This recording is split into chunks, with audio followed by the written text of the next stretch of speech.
Hey, what's going on, guys? This is Nick Trigili, IFBB Pro. You are watching the Bodybuilding Coach. This is a weekly segment discussing training, supplement, and nutrition tips. On this episode, we're going to be discussing, is there a time where you should stop pursuing your pro card?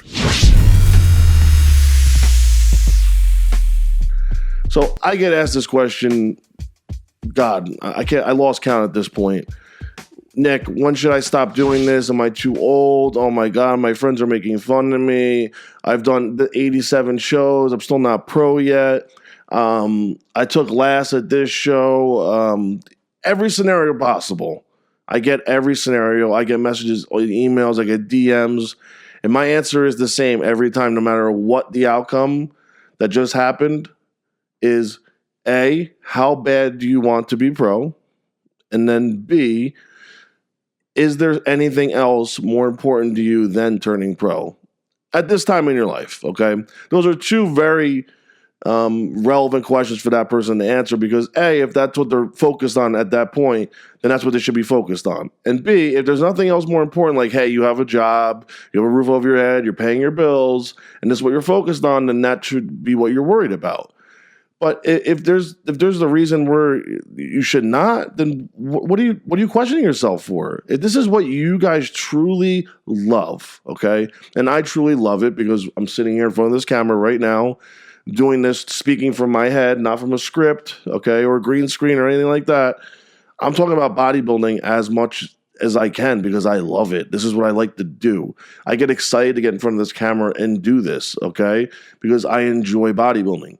If you get into the gym and you enjoy those exercises, the sets, the training hard, the sweating, the nutrition, the whole aspect of that, then you're doing something right. You're not doing something wrong. Now, pursuing the card, okay, obviously that's next level, dedication. That's next level, with the gear, the nutrition. Everything's more scientific. Everything's going to be more precise. The thing with that is there's really no time limit because some people are going to prosper with their bodies earlier in careers. Some people are going to prosper later in their careers. It depends on your DNA. Your genetics are everything. Some guys are pretty much peaked at 22 years old, 21 years old. I've seen it happen before my eyes. Then there's some guys that peak at 30. There's some guys that peak at 40. You don't know until you get into this game if you're one of those guys that does it younger, middle, or old. So you have to give your body a chance to just get used to doing what you're doing. Then you could say, hey, okay, you know what? It looks like I'm going to be on the long haul. So let me not worry about this right now, this pro card thing. Let me just train. Let me get to my body where it needs to be. And then I'll think about that pro card thing. Because the pro card, it shouldn't determine how long you should be bodybuilding for. You should bodybuild as long as you want. Okay, whether it's amateur or it's pro. That shouldn't be the deciding factor of the pro card. The pro card is something you get along the way. Like, oh, cool, I got this, nice. Add this to my collection. This is something I always wanted, but I'm going to keep going. It's not the end of the road, Some people, it might be the end of the road, but it shouldn't be. You understand? Unless there's a legit reason for you should be stopping, okay? Unfortunately, I'm going to share my experience. At 25, for me, my career was over. I did one pro bodybuilding show, and I hung up my jersey, and that was it. I started at the age of 15 bodybuilding. So I was already doing, supplements and gear at the age of 15, 16. I started very young. I didn't want to risk my health anymore. I had a couple nagging injuries. I just knew that were going to prevent me from being at the next level to where I know I had to go for bodybuilding for men open. I had to be on the next level of training. And I know I couldn't do that with injuries with my knee and my pec and my back. There's just things that are going to limit us, and that's what we have to do. But you can work within that reason. Like if I knew, hey, you know what? I'm going to do with what I can do with this body, with the injuries I have, and just keep doing what I'm doing. I could have done it, but that's not what I wanted. So for me, the pro card, I got it, I achieved it, but it's not what I wanted anymore now. I did my first pro show. I got it. I got the taste of it. I loved it. Did I want to give it up? Absolutely not.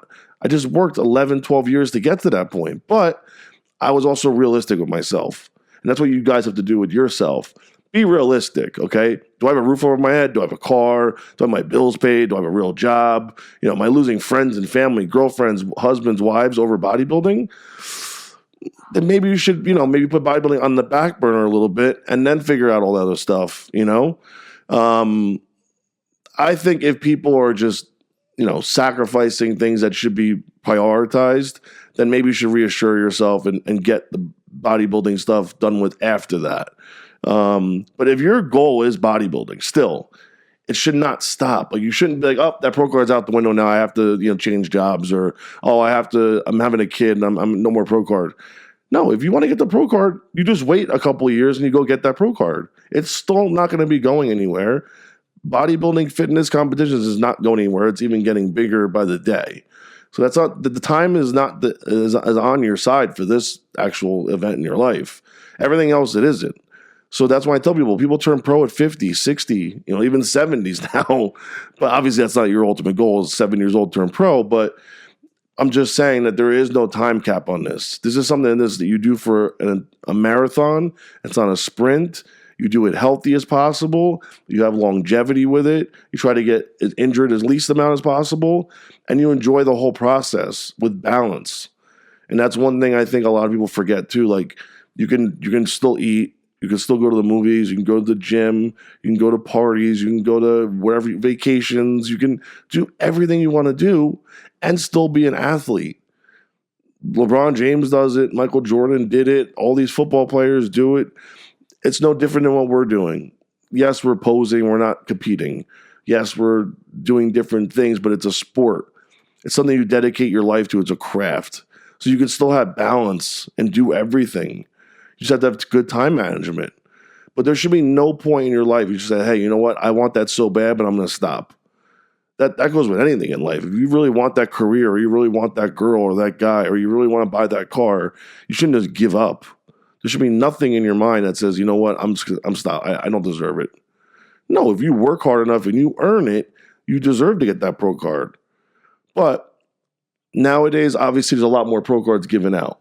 Okay, so that IFBB Pro doesn't mean, in front of your name, doesn't mean that much anymore. It's not as significantly, on that pedestal, like I used to be. But it still does mean a lot, because it's still very difficult to turn pro, obviously. There's very good athletes out there still. The pool isn't that big to turn pro, but back then there was 3 pro cards given. Okay, there was overall winner for each national show. Now, put that in the mind of somebody that competes now, the kids that we have now. I always tell them the story. Think about if you're competing and there's only 3 pro cards given out a year. How much harder would you train? How much harder would you diet? How much harder would you have better time management and plan your shows and plan your regional shows, plan your junior shows? Your whole persona, your whole world of bodybuilding would change, because you knew that there was only 1 pro card given out that show. How much harder would you have and motivation would you have in the gym knowing there's 1 card? You're all fighting over that 1 card. Much different than fighting for top 2 in every class, or top 5 in the overall, or whatever they give. Now there's hundreds of cards given out through all the classes at national shows. So maybe that's what's lessening the quality of the competitors in our shows. That's a whole nother story. But as far as pursuing the pro card, put in your mind there's only 1 card per show. Train your butt off. Eat your butt off. Don't miss anything. Don't cheat. Don't sacrifice anything. Just work as hard as you can towards the goal, and that pro card will come even faster. But you got to have balance. When you don't have balance with everything, you lose your mind. You lose focus of what you're actually focused on, because you don't have everything. You miss things. You need that escape too. So you'll find a happy medium as you get more used to competing. That's why veterans are better on stage. The nerves are out of their system. They've seen that before. They've been on stage before. They know what to expect. The worst feeling in the world is going into any situation and not knowing what's going on. That's everyone's worst fear. Like, well, what's going to happen? So if you're aware of what's going to happen, you go to a show and educate yourself. Okay, that's how they do it. And I'm comfortable with my posing. I'm comfortable with this. Your presentation's on point. Then you're going to be that much better. So pro card, number 1 rule, there's no time clock on it. I would say go hard until you get that baby. And B, put your goals first, not anyone else's. And C, be realistic with yourself also, people. There's a lot of people out there that daydream about being millionaires and daydream about owning a Ferrari or Lamborghini, but they're not doing anything to get it. They're sitting on their butt at home, dreaming about it, looking at pictures and put on the background to their phones. But what are they doing to get that? What are they doing to achieve it? So are you doing as much as you can to get your pro card? Are you doing everything possible? That's the last thing I want to leave to you guys.